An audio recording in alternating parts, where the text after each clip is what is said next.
you want more? Why don't you just make 10 louder and make 10 be the top number and make that a little louder? These go to 11.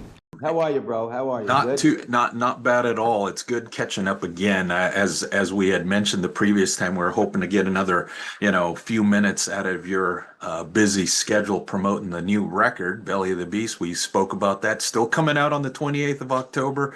Still getting rave reviews. Yeah. Yeah. So I mean, yeah. So anything else you want to add? Anything else you want to add about the record before we get going on a little bit of the Joe Lynn Turner history?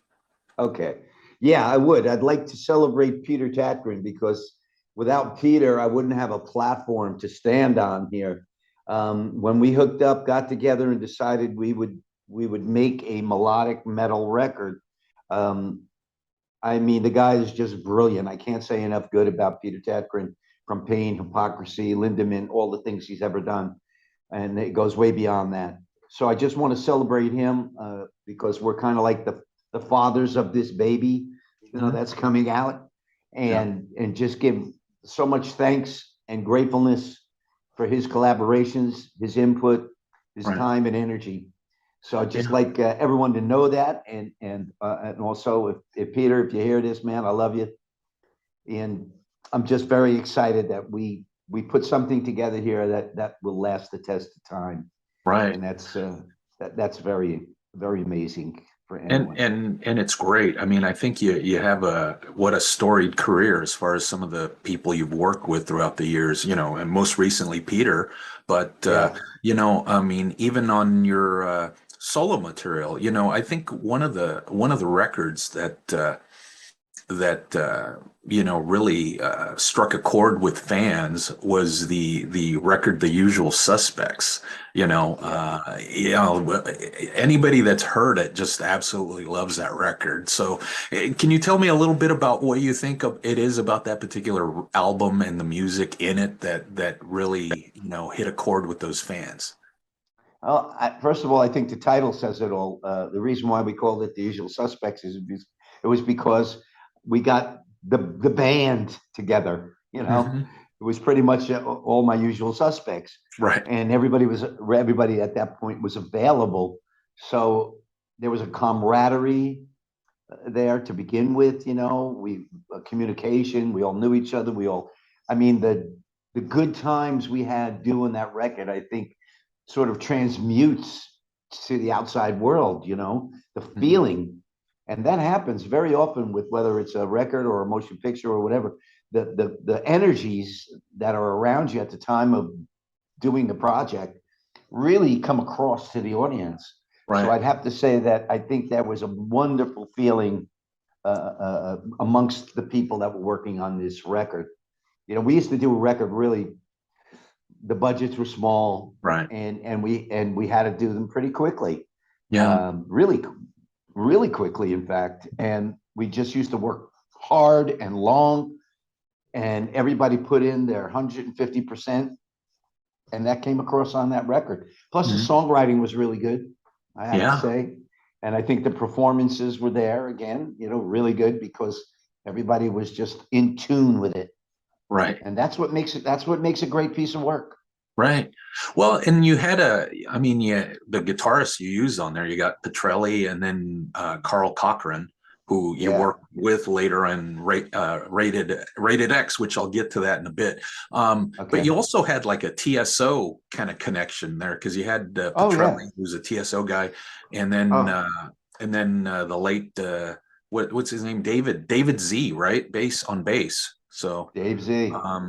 Yeah. So we any memories about working with David Z on that? Well, I mean, come on, he was just a great guy. Very sad. There's a couple of sad situations surrounding all this. Carl Cochran being one of them. Right. But Dave, how do you just miss somebody like him? He was just full of super talented, super funny, super real, honest guy, salt of the earth, that kind of thing. And you don't find many people that are are like that, especially in this industry. No, you know, no real ego problems, nothing like that. Right. So a dream to work with, Right. really amazing. You know, so what can you say? You know, that he's just sorely missed, and it was very tragic when that happened. Right. But you know, it's I don't know, brings Yeah. brings a little bit of a lump into my throat, Sure. really. Sure. And what, you know, with Carl, I think Carl also Yeah. had like some health stuff, which, you can relate to, right? I mean, yeah. Look, Carl was there was something going on during Rated X that and he's played great. Carl's an Hmm. amazing player, and I noticed when we went out to LA, from New York to LA, to shoot a video with Carmine, and that there was some kind of an erratic thing going on with his personality. He was very, very nervous at times, not all the time, but at times it would come over him. And then we got back to New York, and I think he was, you know, when he was playing, and he had the stroke, Hmm. and that stroke just paralyzed his left side. And I believe to this day it's still not working, and cut him down, cut his career, his person. Right. For such a gifted individual, he was on his way up. He was amazing. He's an amazing friend, an amazing guy, and one of the saddest things ever. And Carmine can tell you as well. You know, Right. because we just sadly, really, it broke our hearts, personally speaking, Mhm. that something like that happened. Yeah, I know I had my spills and thrills too, right? You know, Right. Right. near death experiences and all that, but by the grace of God, I'm still here, and I'm lucky, and I'm fortunate and Right. blessed. Right. And that even accentuates it more, because some don't come back in one Right. way or another. Right. And you know, I lost a very good friend in Fandango years ago, and it's a parallel because his name was Ricky Blakemore, and Mm. everybody thought it was Richie Blackmore. Oh, yeah. Yeah. If you look on the Fandango records, you'll see Ricky Blakemore. Okay. And all I could say about that was when he got in a terrible car accident, not his fault. Some guy on meds, uh, older guy on medication, jumped the divider in the highway and actually hit his car and killed him and his fiancee. He finally found love. It's a sad story. Right. And I learned after all my grief and anger that you have to live for these people. You really do. I dedicated albums to him, etc. Just the memory, because he deserves it. And I always still today. My wife was playing the Game of Rock and Roll off of one of those records, and Ricky and I both wrote that song, and I was going, still living, Rick. You know, Right. still talking to him. And this is what I think this is how we have to digest these kind of things. You know, whether it's a stroke, an accident, or losing somebody like Hmm. that. You have to make up for it, even yourself. It has to make you, it has to influence you in a positive way to be stronger, better, you know, and Right. take their difficulties and absorb it, and give yourself more power that way, and do it for them, is what I'm really saying. You Right. live for them, you do it for Right. them. Yeah. So Yeah. What a great record, and what great memories you have probably of yeah, cutting those tunes with those guys, you know. it's Um, great stuff. yeah. Tony Franklin, Right. amazing. You know, Yeah. that was a really good record. I have to tell you. I mean, I don't think it got the attention it deserved Hmm. at all. And I think if you know the people that do play it and hear it, everybody's like, "Wow, where did this come from?" It Sure. was like the best unknown record ever. You know? Right. Right. Yeah. So we can jump right into that one because it just kind of had a nice transition talking about Carl and stuff like that. But yeah, that Rated X record, Yeah. For sure. I think the one thing I remember talking to Carmine when he was promoting that record, he says, "Hey, we got the rhythm section from Blue Murder together," which, Yeah. is great. I mean, he was excited about that. And Yeah. again, in a sense, a super group, right? It wasn't billed that way. It was a band, but definitely a super group for sure. Yeah. Yeah. I mean, originally they wanted, other famous people in the band, but that doesn't necessarily make a great album, Hmm. I mean, Carl wasn't famous, but he was amazing. Right. Okay. And that's really what counts, it's not about your name or popularity. Hmm. I always hated supergroup type stuff Right. anyway. It's, Right. that it's put together and it's Hmm. manufactured, fabricated, it didn't happen naturally. Right. And I don't think we got that feeling from Rated X. I mean, it just didn't have that kind of No. weird, because like you said, you could put something together on paper and go, "Wow, that's awesome." And then when you Yeah. hear the finished product, it's kind of like, it's kind of flat, you know. Yeah. So, No, you know why? Because the personalities of the guys were there too. mhm. Tony, Carmine, them guys, they really are down to earth people, and they're professional. They're super pros. So we knew what we had to do. And we actually had to do a lot of that virtually. Tony Mm, would send in his parts and so on because we were all in different parts of the country at the time. right. So, and it still came out amazing. Yeah. Is So, that something that you'd be up for revisiting? I know Carl wouldn't be in the mix for this, but or would that just be the thing that would be an absolute no on your part, just the fact because you can't have Carl in the band? well, I think I've said this before in our conversations. I'm going forward, Okay. and I really want to stay forward. Um, I'm not saying I wouldn't do a show or for Hmm.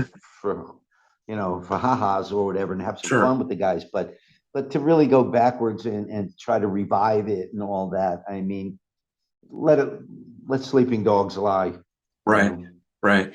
Okay. I'm on to another direction. I'm trying to go Sure. somewhere else now. So, Now, how did you get involved with the Hughes Turner project? Because again, there's that purple connection. I mean, it's like you can't shake that off. It seems like. well, I've been friends with Glenn Hughes forever. I mean, way before we did anything together. Hmm. And I was in Japan doing an acoustic tour, and one night out with the record company, having a little bit too much sake, you Yeah. know, uh, they were talking about like your next tour is going to be an electric tour, a full electric tour. We're going to have a premier guitarist, Akira Kajiyama from Tokyo, brilliant guitar player in the form of Richie Blackmore, which I did records with, Hmm. great records. And they said, but you need a bass player. You need a bass player who could sing. And I Right. said, yeah, because I need some parts and things like that. So we were kicking around names, and they said, why don't you get Glenn Hughes? And I went, that's great, you know. And I forgot about all the time difference and everything. And I called Glenn in California, pretty much woke him up. It's like 11 hours or whatever. Right. Right. So, he's like, who's this? And I'm like, it's Glenn, it's Joe, and he's like, oh, Yeah. for fuck's sake, and I told him the story real quickly, and he said, well, I'm in bed. Can you call me tomorrow? So I said, absolutely, but you want to do a tour? And he goes, yeah, sure. Call me tomorrow. So Nice. that's how I got Glenn on board. And then we did the tour of Japan, and it was so good that they said, why don't you two guys do a record? Mm, So we said, okay, let's do a record. And we signed up for two records at least, as you do with the option. And we just had a blast doing these records. We put together a great band. We wrote together. We toured together. We shared vocals together. Fabulous balance between the yeah. two of us. Nice. Yeah, and I think that's awesome. Just the fact that I think oftentimes people might be threatened by sharing the vocal duties, but it didn't seem to be the case here. There's a lot of love between Glenn and I. That's why I think because of our past history as friends first and respect. there was a lot of respect. Yeah, egos can get in the way sometimes. You're on the road, beaten down and everything, and you can all get a little agitated. But really, I think there was only one episode that I could remember that was even worthy of notation, where somebody, I think it was during an encore, and he was upset that the audience was moving his mic stand because they were right up on the stage. The place was packed, and I said, Glenn, just kick them, just just get them right, get the hands off your mic, Right. your mic stand. And I don't know. And he was like, well, blah, blah, blah, blah, blah. And I don't want to go out and do anything. And I said, you're going out and you're going to play Burn right now and you're going to sing it. And I go, and that was the only altercation we had. And really, that's not even worth mentioning because Right. rightfully, he got upset about that. But he said one thing to me that still sticks in my mind about the live performance. Back then, he said, I've only done a few hundred shows and you've done like 1,000 shows. And that was true, live shows or something. And I thought to myself, yeah, I got a lot to learn from him, but he's got a lot to learn from me. And that's when I said kick him, I didn't mean, I meant like just push him off your mic stand. They're not supposed to be putting their beers up there and all that, because if I see a beer up there, I'll tell them, take your beer up there. If they don't, I kick the beer over. I don't give a shit, it's just that simple. So it's like, I learned that from Blackmore, although he got in trouble one time when he kicked the wrong guy and it became the son of the mayor of Vienna. Oh, wow. Oh, no. Yeah. Oh, yeah. He was in jail overnight. Oh, geez. I'm sure that Oh, yeah. I'm sure that was pleasant. Oh. So anyway, it was a great double record. Right. And then after that, I think we even had a couple of skeleton songs that we wanted for a third album. But at that point, it was time to go do your own thing, and we went back to doing our own thing. But we're still in touch today. We're still in touch. Nice. Hey, can you just fill us in a little bit about what's the difference between like a Japanese audience and an audience anywhere else in the world? Because it seems like there's something there. They're really passionate and rabid about the rock music and stuff. They are super fans. That's how I call them, super fans. I mean, they live and die for you. It's incredible. Once you're a fan of theirs, they're your fan forever. I've never, I go back to Budokan with an orchestra and we sold it out. It was just fantastic. They're super passionate. And one thing that I had to get used to when I first went there in 1980, 81, whatever it was, with Rainbow, they're in between songs, they applaud like crazy, and then they're just quiet as a mouse. And that silence with that many people. And I had to learn that this was respect. Right. And it is respect.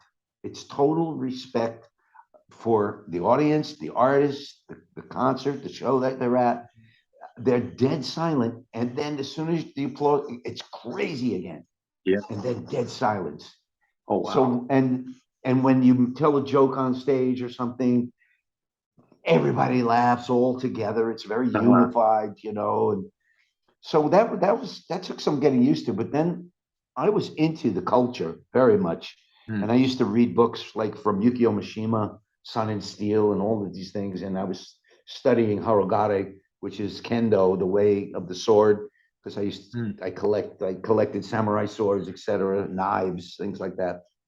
And I stayed in Kyoto for like close to a month, and I slept on a tatami mat and studied, with some of the teachers there and the Shinto, and tried to dive into more of their culture, because I felt that the ancient culture there really, there was so much more spirituality in it. There was so much more authenticity in it than the culture of, say, the United States, which to me, we're not sure of our culture. We're mixed cultures, and you can say certain things in the United States. What is the culture of the United States? What is it now? TikTok?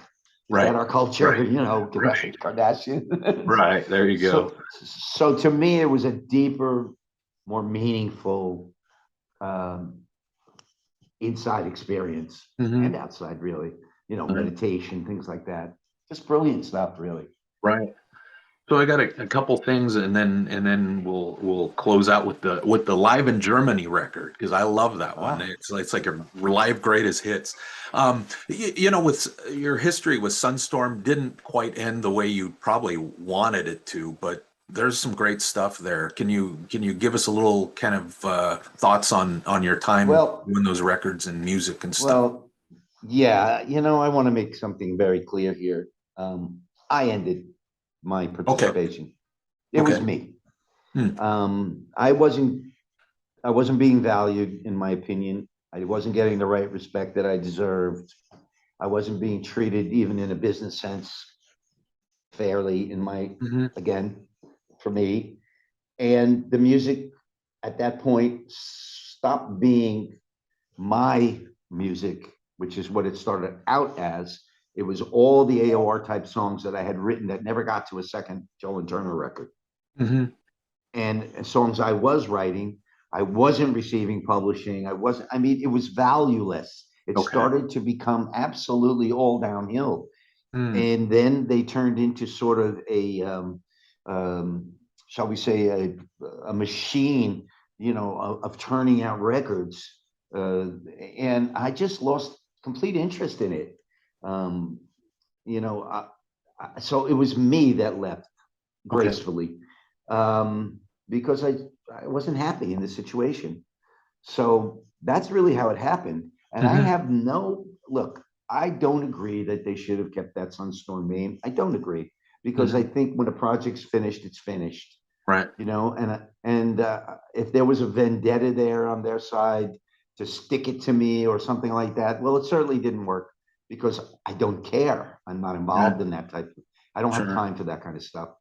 But but I think they would have been. It would have behooved them if they had called it Moondance or called it something else. But why Sunstorm? Because the fans rebelled. It was quite I obvious.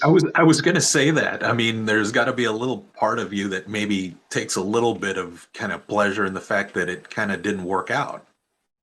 Well, you know, I was tired of them saying it was going to go through the roof and all this, and it didn't Right. go through any roof. Didn't even make the ceiling.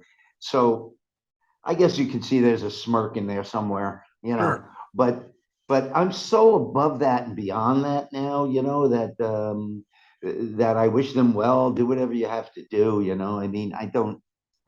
It's not part of my life. Right. It was, and I think the series that we did when it was real was really worthwhile. And I Hmm. think it will stand the test of time again because Sure. we put out good product, you know. But things went downhill, and it Right. happens in relationships. Right. So, Yeah.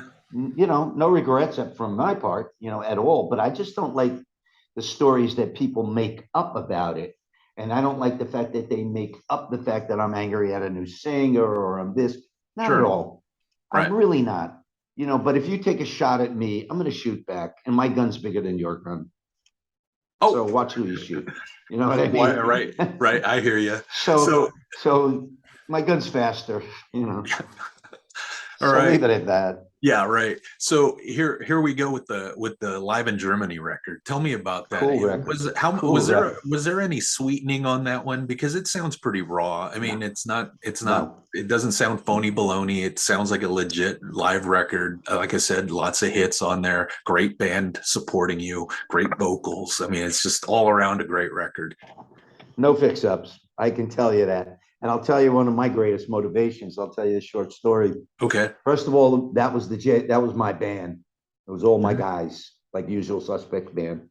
Yeah. And they were, you know, they're just terrific, the energy. So I was signing order. This was a motivational factor for me. I was signing autographs at a table, and I noticed there wasn't any security really, you know, and this place was packed. I guess it was around 2,000 people in there or something at that point.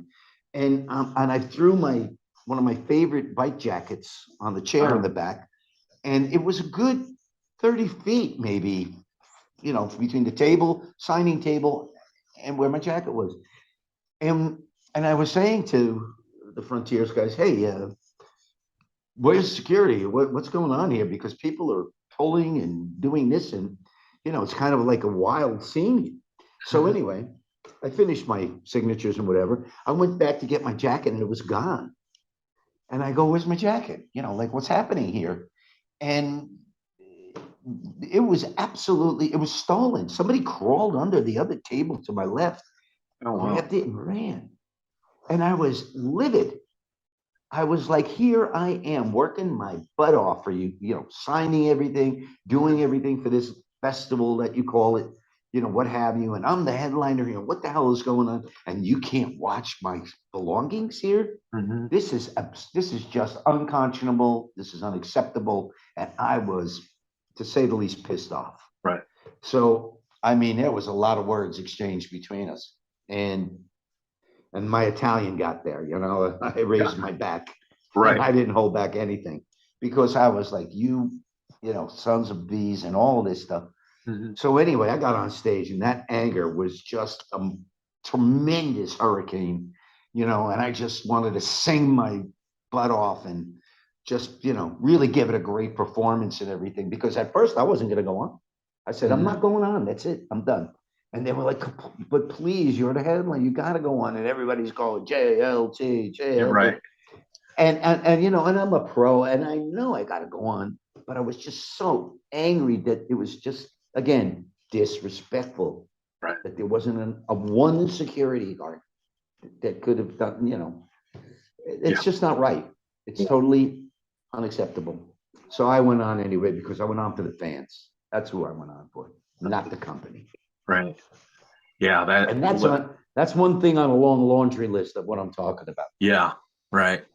Well, wonderful live record. I mean, I totally recommend folks pick that up, because it's solid. I mean, it's like one of those things where typically I don't recommend live records, because there's a lot of fix-ups, and the Right. records. The records. I do. But I think I always recommend like a hits package. But in this case, that truly sounds like a live record. So I really dig it. I listen to it all the time. Yeah. It's live, Ruben. No kidding around. It's all there, all guts and warts and everything. Fantastic. But I got to jump. Always good to talk to you, man. Thank you again for coming back. Pleasure. No problem. I thank you, and thanks, Steve, for setting us up again, because I know it was great to have a follow up. Again, the record is coming out on October 28th. Belly of the Beast, critical acclaim, great reviews. A little darker, but definitely still JLT. Still rocking. And still rocking. All right, man. Thanks, buddy. Thank you for your time. Hope to talk again. And take care, my friend. All the best. Yep. Be well, brother. Yep. Ciao. You too. Bye.